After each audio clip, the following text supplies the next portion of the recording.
Nuk besoj. Por kjo Dritan, mbyllja e gazës fokusin e çon në Ukrainë. Këtu duhet jemi dakord. Jo, shiko, problemi është i tillë. Dakord që fokusi mediatik mund të mbetet në Ukrainë, po Ukraina nuk ka çofron më. Pra Ukraina ka mbaruar. Në Ukrainë nuk ka çofron më. Pra Shtetet Bashkuara të Amerikës përveç asaj që thatë juve që Tomahawk edhe ajo është teatër, jo realitet ushtarak. Pra është një teatër i cili bëhet për PR, pra për të rrequr vëmendjen, për çështje të donacioneve, për çështje për të mbajtur ngritur për arsye politike të ndryshme, sepse Trumpi ka problemin e tij dhe në 26-ën janë zgjedhjet e mesme në Amerikë, pra është middle term. Po middle term. Që janë zgjedhjet e mesme dhe parashikohet që këto Tomahawk të jepen në 2026-ën. Dhe në momentin që do japi para këtyre zgjedhjeve, dhe pse do japi para zgjedhjeve? Sepse kërkon që të marrë votat e atyre neoliberalëve, votat atyre që janë pro luftës, pra që i përkasin edhe Partisë Demokratike, edhe atyre për luftës brenda Partisë Republikane, dhe të mbulojë gjithçka që ka bërë deri më sot, që ka dështuar deri më sot, siç thoshte që unë do ta ndaloj luftën për një ditë, për një javë, për një muaj, për 9 muaj, pra gjitha këto. Me dhënien e tyre ai siguron votat për midtermin. Pra është një teatr për përdorim politik. Nuk është asgjë tjetër. Zelenski do të shkojë shpejt edhe në... Po, do të shkojë në takim dhe do të miratojnë atë që do të shohim, do t'ia japin. Dhe mund t'i japin në Shtetet Bashkuara të Amerikës 50 Tomahawk, po duhet kemi një parasysh, sepse flasim, e kemi thënë që Tomahawkët nuk mund të përdoren, pra ka Tomahawkët që ekzistojnë sot për sot. Po, ja, do dalin, do t'i diskutojmë dhe bashkë. Regjia duhet kemi ca foto aty për Tomahawk që po fillimisht për ta kuptuar, pastaj dalim se çfarë janë këto Tomahawkët që le të themi e përshkallëzojnë kaq shumë situatën. Nuk kemi përshkallëzim situatës, kemi përshkallëzim politik, po jo përshkallëzim ushtarak. Nëse jep, në terren... Edhe nëse jep, nuk bëjnë dot asnjë ndryshim në terren, ato që do jepen për të bërë një ndryshim në terren. Po janë 1500 kilometra Dritan apo jo? Po, le të jetë 1500 kilometra. Jo, kjo është një tjetër regjia. Është një tjetër që tregon distancën. Ja, shikoj, jemi këtu. Ja, kjo është Tomahawk, është BGM ose BG 109. Dhe fillojmë nga Ukraina, pra ka Tomahawk që shkon 500 km, këtu nuk është, ka Tomahawk që shkon 1600 km, 1800 km dhe 2500 km. Ka dhe 2500 km. Tomahawk. Po. Aktualisht. Atëherë, a mundesh një hartë më për të qëndore pak më para? Është ajo harta më përpara regjia, se është... Okej, kjo harta tashmë. Gjitha këto pikat e zeza që shihnuve këtu. Po. Janë vendqëndrime ushtarake, pra baza ushtarake ruse, baza kryesore ushtarake ruse. Dhe në total janë, në këtë distancë për 2500 km, janë 1945 baza ushtarake në gjithë të territorin e Rusisë. 1945 baza ushtarake, dakord? Kurse në territorin që ka 1600 km, janë 1655 baza. Pra në këtë territorin këtu, janë 1655 baza ushtarake ruse. E qartë. Tashmë, Shtetet Bashkuara të Amerikës në total kanë 4165 Tomahawk. 4165 Tomahawk, po. Kanë në total Shtetet Bashkuara të Amerikës. Këto 4165 Tomahawk, kryesisht 80% e tyre janë me rrezën deri 1600 km, 1800 km. Po. Dhe tashmë, problemi këtyre është që këto që kanë, ky 80% i këtyre Tomahawkëve përdoret se Tomahawk është raket që është me lëshim vertikal. Pra do të kemi parasysh, lëshimi i saj është vertikal. Domthon bie, lëshimi është vertikal. Është kështu, nuk është lëshimi, duhet patjetër të lëshohen në mënyrë vertikale. Dhe ato lëshohen nga nëndecet, po, lëshohen nga luftanijet dhe nga disa anije tjera luftarake. Vetëm në det. Kjo ka qenë. Pra, lëshohen nga deti dhe për të lëshuar këto, duhet të jesh pjesë integrale e sistemit të komandim kontrollit të Shtetit Bashkuar të Amerikës. Është një sistem tepër sekret që funksionon brenda Shtetit Bashkuar të Amerikës, varet nga komanda dhe duke qenë se janë raketa me rrezet gjatë veprim, pra 2500 km quhen hyn në raketat strategjike. Dhe duke qenë se hyn në raketat strategjike, këto i përkasin komandës strategjike të Shtetit Bashkuar të Amerikës. Dhe raketa ka disa faza. Pra për çdo fazë, që nga momenti i projektimit të misionit, që nga momenti i futjes së të dhënave të misionit, që nga momenti i futjeve të dhënave të geolokacionit të objektivit, pra duhet të thënë ky objektivi këtu, ta zëm. Kjo që shihni ju është një fabrikë, kjo është një fabrikë e dronësh. Dronësh Shahid. Dhe për të goditur këtë, brenda kësaj rrezet 1000 që tu mund të jetë 1400 km, ta zëm prej këtu, atëherë ti duhet t'i japësh objektivin e saktë, pra geolokacionin e kësaj. Po. Kjo do një kod të veçantë për futjen e geolokacionit. Do një kod për projektimin e navigimit, pra ti do përcaktosh navigimin nga si do fluturojë raketa, sepse raketa nuk është ideja që raketa fluturon direkt kështu. Pra, është një raketë e cila është e lëvizshme, pra duhet t'ju shmanget goditjeve. Është e lëvizshme. Po, lëviz raketa. Nuk del nga atmosfera drejton si hipersonike. Jo, nuk del nga atmosfera. Nuk del nga atmosfera dhe është me 800 km/h, pra. Tu ta shpjegoj pak më mbrapa. Dhe është raketë e lëvizshme dhe ti përcakton trajektorin e fluturimit. Dhe kjo trajektore e fluturimit do të dhëna fluturimi geolokacion për çdo trajektore që ti do futesh. Pra do iki majtas djata, sa do iki sa kështu. Dhe gjatë gjithë kësaj trajektore, pra ky kërkon një kalkulim. Ky trajektore, më pas, kërkon një mbikëqyrje të vazhduar satelitore sepse ti do t'i bësh korrigjim të trajektores. Korrigjimi i trajektores bëhet nëpërmjet satelitit. Pse duhet bëhet nëpërmjet satelitit? Sepse duke qenë se ti ke mbrojtje kundërajrore dhe luftë elektronike, atëherë ti mbulon GPS-in dhe GPS-i nuk funksionon më. Dhe raketa pa GPS humbet orientimin. Dhe vetëm mënyrë që duhet të orientohet direkt me drejtim satelitor. Po. Dhe ky satelitor për të komunikuar me satelitin, për të futur këto të dhënat, për të devijuar fluturimin e saj, pra navigimin gjatë rrugës për të vajtur atje. Dhe pastaj për të dhënë edhe kodin e fundit të saj, që është kodi i lokacionit, pra do t'i japësh geolokacionin, fiksimin e saj, precizionin, pra do t'i japësh kodin për të arritur precizimin, do t'i japësh edhe kodin për shpërthimin, pra që të godasi. Gjitha këto janë 6-7 kode që duhet të futen nëpërmjet satelitëve të Shtetit Bashkuar të Amerikës dhe duhet të kalojnë nëpërmjet kësaj komandës strategjike të Shtetit Bashkuar të Amerikës. Të gjitha këto kode futen te Tomahawku nëpërmjet ushtarakëve të specializuar dhe që kanë nivelin më të lartë të sigurisë. Po, e qartë. Në Shtetin Bashkuar të Amerikës, ukrainasit nuk e kanë këtë dhe nuk janë pjesë e këtij sistemi. Po, pra është e pamundur që Ukraina t'i përdori këto në rast se nuk t'i përdori Amerika. Çfarë kanë bërë? Amerikanët tashmë kanë paraprirë në një farë aspekti. Kanë disa vite për vitin 2017 që kanë prodhuar një mënyrë tjetër për të lëshuar nga toka Tomahawk. Dhe ata kanë prodhuar një lloj sistemi që quhet MK14. MK14 është prodhuar dhe testuar në vitin, është prodhuar në 2017 dhe është testuar në vitin 2019. Kjo nuk është MK17, kjo nuk është MK14. Nuk kam foto të MK17-s. Kjo është GLCM-ja, kjo është Ground Launch për Tomahawk është edhe kjo? Kjo është për Tomahawk, kjo ka qenë prodhuar në vitin 1980. Në vitin 1980, amerikanët e prodhuan këtë dhe e vendosën në Evropë. Si kundërpërgjigje të rusëve, për arsye se rusët në kufi me Evropën vendosën raketa SS-20.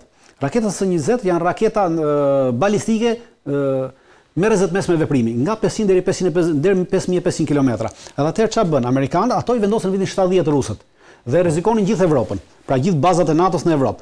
Dhe amerikanët prodhuan këtë lloj Tomahawku, të vendosur i quhet GLCM, dhe ky lloj Tomahawku e kishte rrezen 3500 km. Dhe e vendosën në Evropë në vitin 80. Dhe pastaj kur u vendosë edhe kjo, pra u shkuam në një varg pariteti midis Bashkimit Sovjetik dhe NATO-s. U vendosi deterrencë dhe në vitin 87 atëherë filluan bisedimet dhe në 89 u firmos marrëveshja për heqjen e këtyre armëve me rrezet të ndërmjetme, ajo marrëveshja INF-ja, që quhet INF-ja. Dhe u hoqën këto armë. Dhe në momentin që këto armë u hoqën, pra u radh marrëveshja në 89-ën, në 87-ën, 89-ën arrit marrëveshja. Në 89-ën çfarë bën? Rusët i tërhoqën SS-20-at, i quan së në Rusi dhe me fjalë Bashkimit Sovjetik dhe i shkatërroi ato, sepse u ngritën grupe të përbashkëta për shkatërimin e këtyre armëve, kurse amerikanët i morën këto GLCM që ishin me Tomahawk, i quan në Amerikë dhe grupet dhe edhe ato mbikëqyr shkatërimi i tyre. Aktualisht janë vetëm 5 copë prej tyre të cilat ndodhen në Muzeun Historik të Shtetit Bashkuar të Amerikës. Nuk ekzistojnë më. Pra nuk ekzistojnë nga toka. Po, nga toka. Por çfarë kanë bërë? Në vitin 2017 prodhuan një që është GM14. MK14. MK41 dhe MK41 e prodhuan dhe MK41 ka bërë testimin e parë në 2019-ën, është bërë në Ishuj Honolulu testimi i parë i tyre dhe ka arritur të godasë një objektiv 500 km larg. Pra deri në 500 km është me Tomahawk, me BGM 109, por me rreze 500 km, jo me rreze më të madhe. E qartë. Dhe në 2024 kanë testuar një KM tjetër, është KM70, është testuar në Danimark. Kjo e ka rrezen 800 km. Po ka qenë vetëm testim dhe janë prodhuar vetëm 2 copë prej saj, testim. Dhe tashmë amerikanët kanë porositur për vitin 2026 në buletinin e Departamentit Shtetit, në buletinin e Departamentit Mbrojtjes që përcakton paratë e harxhuara, pra që edhe armatimi që porositet, janë porositur 57 raketa Tomahawk të tipit që përdoren për KM41. E qartë. Pra, që mund të lëshojnë në tokë. Nga këto që mund të lëshojnë për MK41, nga këto që mund të lëshojnë në tokë. Skenar, po thua drejtëm. Po, dhe Shteti Bashkuar të Amerikës mund t'i japin, nga këto aktualisht kanë vetëm 4 shtrate lëshimi për MK-41 dhe 2 shtrate lëshimi vetëm për MK-70. Raketat që kanë porositur, është një lloj raketa që quhet BGM-190E, blok 5B.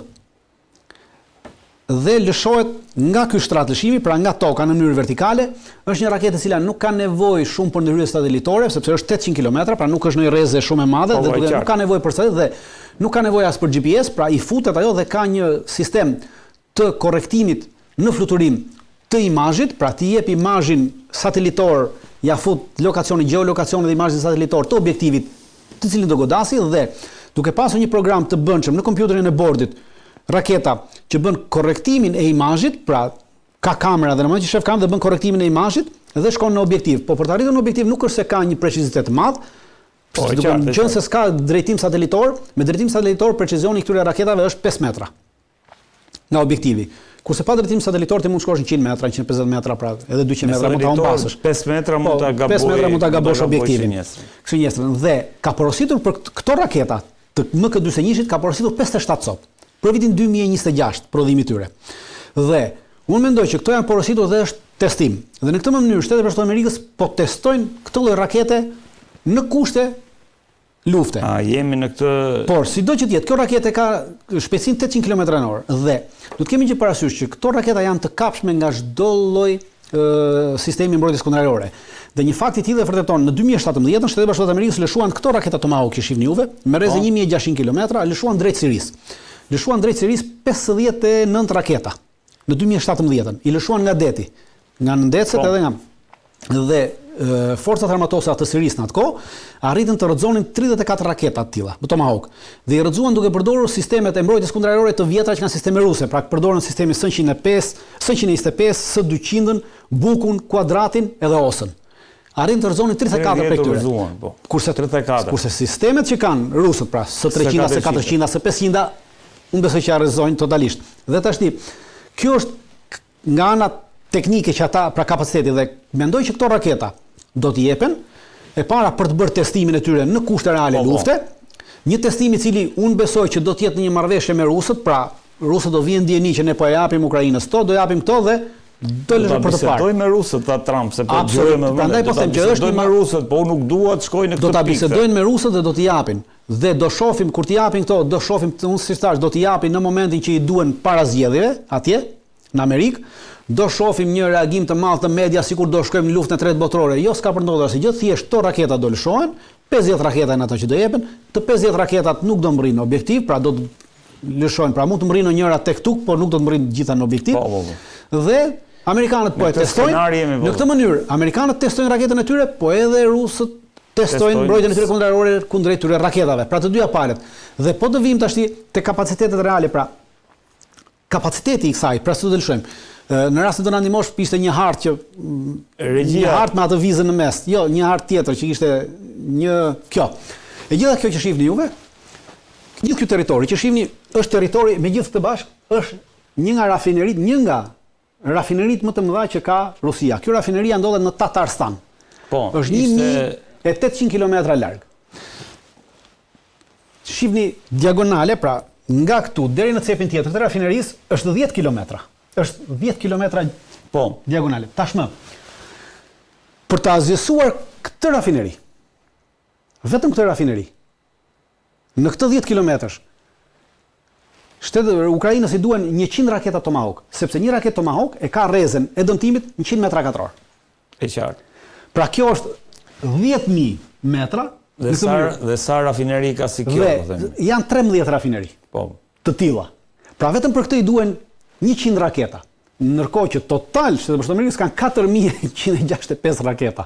E qartë. Pra nuk mund t'i vënë dispozicion. Po pse quhet dhe për të mbërritur dhe për të lëshuar, do thotë dikush që okay, 100 po të shumësoj, shkuam 1600 raketa. Nga 4600. Po që këto 100 raketa të mbërrinë në objektiv. Ti duhet të lëshosh të paktën shumëzim për 300 raketa, pra 100 herë 300 raketa.